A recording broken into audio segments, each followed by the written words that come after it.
The best way to help your economy is to use first what you have. So we have people who are told, go and study to be a doctor. They never get a job. Go and study to be an engineer. You bringing engineers from China or from wherever, the rest of the world. And you have your own engineers in your country. You don't use them. My fear of being out of Congo is that one day I'll go back there and I'll start buying the land from people who are not even Congolese. There. If you don't know your local government, you're not going to hold them accountable. So those people are just getting paid for nothing.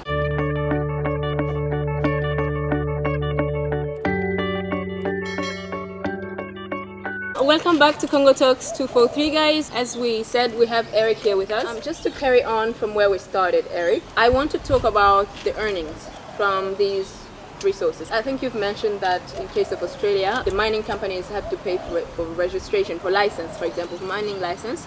Apart from that, what other earnings do they get from these companies? What else? How do they earn from the minerals? There's a very big earning. The application fees and registration and everything is just a percentage. It's almost nothing. The biggest earning comes in the economic benefit is really employment.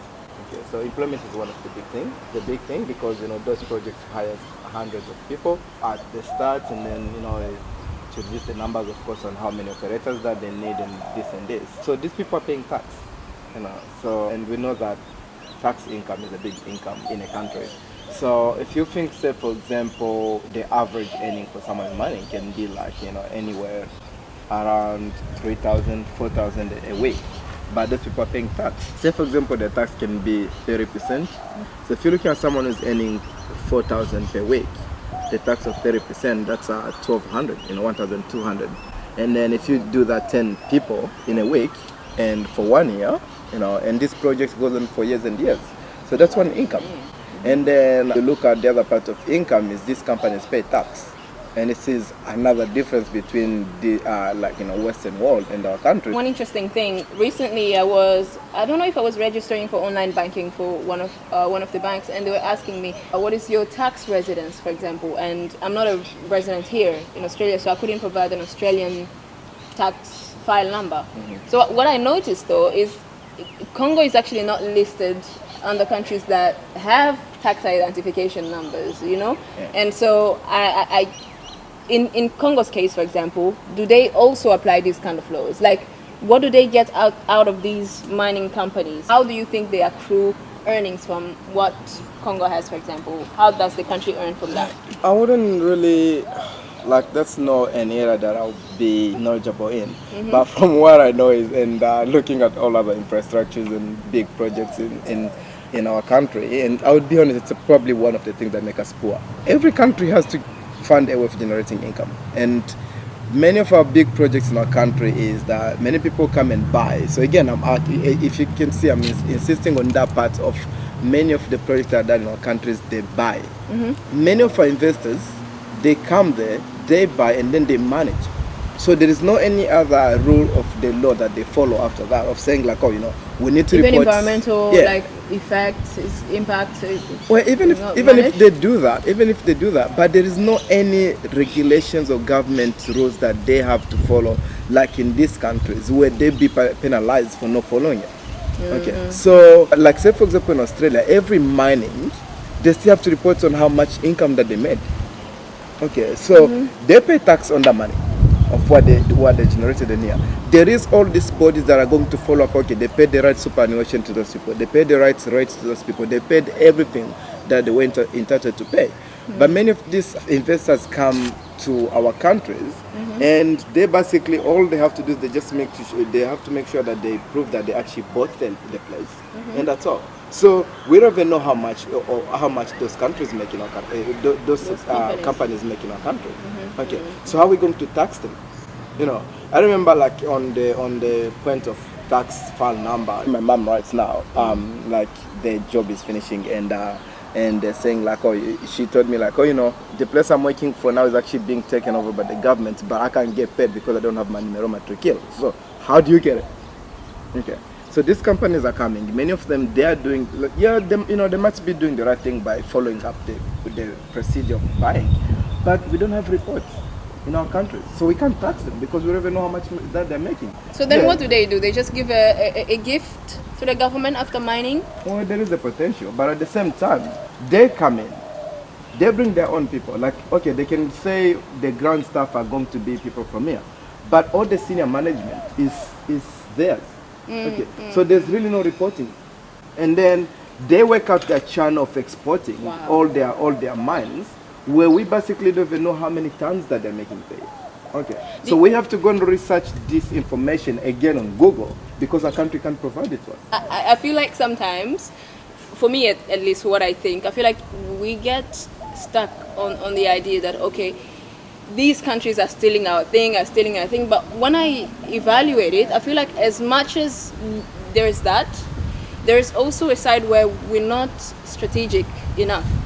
You know, if we take examples of even in the building industries, for example, a lot of African countries rely on Chinese firms to come and build in their countries. But what happens is that these firms, when they come, they bring their own labor.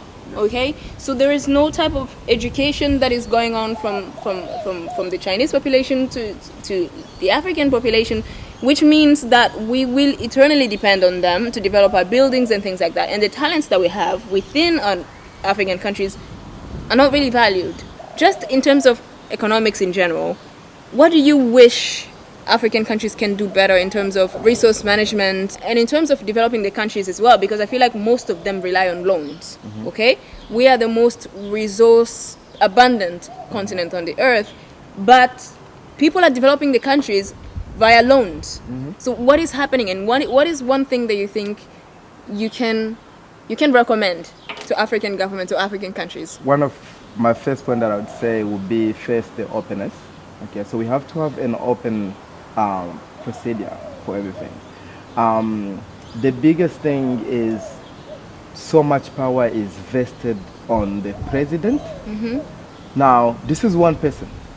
Okay, and most of that, these people don't even know the rest of the country. Let's just be honest. Our president spend most of their time traveling in other countries, going and visit other countries, than they actually go and explore their own country. Okay, so this person knows the country has minerals. Most likely they just have a map of where there's minerals, but they've never been there. Okay, if we think of it, you actually realize that most of those areas of minerals, or the areas with, let's say, the biggest capability in the country in terms of economics, is the poorest. Okay. Definitely. Yeah, reason being, the president hasn't been there. So, when I was talking of all the feasibility and the studies that are done in these countries, okay, that feasibility basically starts on what does this contribute to these people. Let's forget first at the country. What does it contribute to them? And then what does it contribute to the economy? And who is making those decisions? Who is making those decisions are the people on the place. Definitely. People who are going to be impacted directly. Okay, not someone who's sitting in a mansion somewhere who doesn't know. Some of these agreements are signed by our president on some of these travels of ours. They haven't even reviewed the country's budget. Okay, they haven't even reviewed on what the potential of the country. They haven't even looked on what do we have and what do we need. I was looking at Congolese budgets over the years once, and you notice that every time that they talk about development, they're talking about loans. Yes. Oh, we got loans from this bank. Oh, we got loans from that bank. Sitting on that much resources, really, how can we fully depend on loans? The country actually does not produce anything. Every year they have a trade deficit. Exactly. You know, they are importing a lot more than they're exporting. Yes. And how can a country develop like that? A country that is so resourceful, for example, Congo, how can you not produce anything? We're always importing. What's funny on that is that we say we want to develop, okay, but our development is always we want to be like this country. The best way to help your economy is to use first what you have. And let's think of the most valuable things in our communities is always the obstacle studies. Oh, you have to study. So we have people who are told go and study to be a doctor. They never get a job. Go and study to be an engineer. You bringing engineers from China or from wherever, the rest of the world, and you have your own engineers in your country. You don't use them. Okay. And then these people come here, they bring you the loan, and they bring you their own people, and they come and work in your country. So it's basically going to them. Yeah, so it's going to them. So if they give you the loan and they're working to develop those infrastructures and they're using their own people, yes, then what are you getting outside? What are you getting? There are some countries in Africa. I'm not going to name them, but there are countries that these people came. They did the developments like building railways, building buildings with elevator and stuff, and then they left signs in those buildings or those infrastructures in their language, not even your language, in your own country. Okay, and then what happens is when you want to do maintenance, because if you involved your people while that's being built, all that happens is to tell the investors, look, you've done your job, you can go back. We have people here who work with them who knows how to do maintenance. They do maintenance. But those people do that on purpose because now the next big major upgrade or maintenance, you contract them again. I never thought about it that way. Yeah. So while you first didn't give me the option of saying, hey, look, all we need is we need people we need the finance. Okay, we have skills here. We're going to need only project manager or whatever. Every other labor is going to get in here. No. You give these people the contracts, the material come from them, the food that they eat come from them, they export straight away. No one in your own country, and you know why? Because we don't trust our own people. No one will oversee them.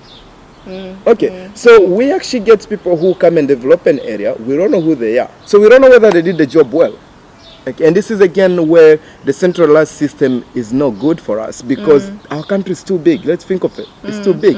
So if someone who is 20 hours away is the one who's making decision. The ones who had said, okay, let's say Minister of Infrastructure. We don't even, I won't lie, I don't even know who it is today. Me neither. Okay, but that person is making decisions in my state. Okay, that person, the project, let's say for example, a project for 20 billion, start to the end, he never stepped his foot there. So how is he going to know that the job was well done? And then that firm that's contracted, have someone oversees whether they're reporting in, hey, guess what? Yeah, you can actually claim this percentage. Now we've done this percentage of work. So I think we need to abolish that centralized system first. Put people in place that we trust. Okay, and look thoroughly in what other ways or what's the best way that we can do this. Because this system of selling the country is not working. We are the young generation. We need the country for tomorrow. Okay, we need to be left something to work with tomorrow. And this is what have been going on generation to generation. Oh, you are lazy generation. You're not doing this. Your grandparent did this. They're not giving us a chance. We don't have the resources. We don't even have opportunities. A chance of being in. Yeah, we don't have opportunities because the funny thing. I was watching the Congolese Parliament session yesterday. Oh yeah. And the image quality was horrible. And I was looking at him like, even my Congo Talks images are better than this, like literally. And I was studying people in that audience, and I quickly noticed why the images are horrible. Because there is no youth there. Exactly.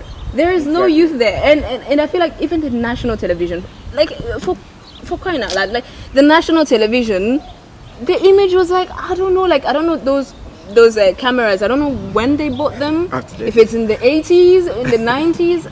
I have no idea, but what you said is really important because I feel like younger people, we have a lot of new ideas. Yes, a lot of people are saying that, okay, the young generation of Africans are a bit more radical or whatever. Yeah. But I also feel like there are some of us that are a bit, objective, because we know that we're not going to build a world for ourselves. Okay, that is not going to happen.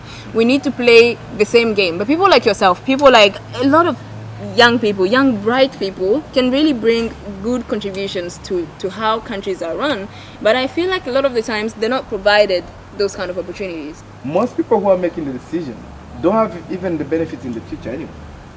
They want, like most of these plans, many countries have 5 years, 10 years, 15, 20, 30 years plan. Okay, this person who's making this decision can barely even, doesn't even know that he'll make it in 5 years. Okay, but is making decision that's going to impact us. So why don't you get invited in making that decision? Why don't they say, okay, do we even have a youth representative? We have one, but he's not a youth, I can tell you that.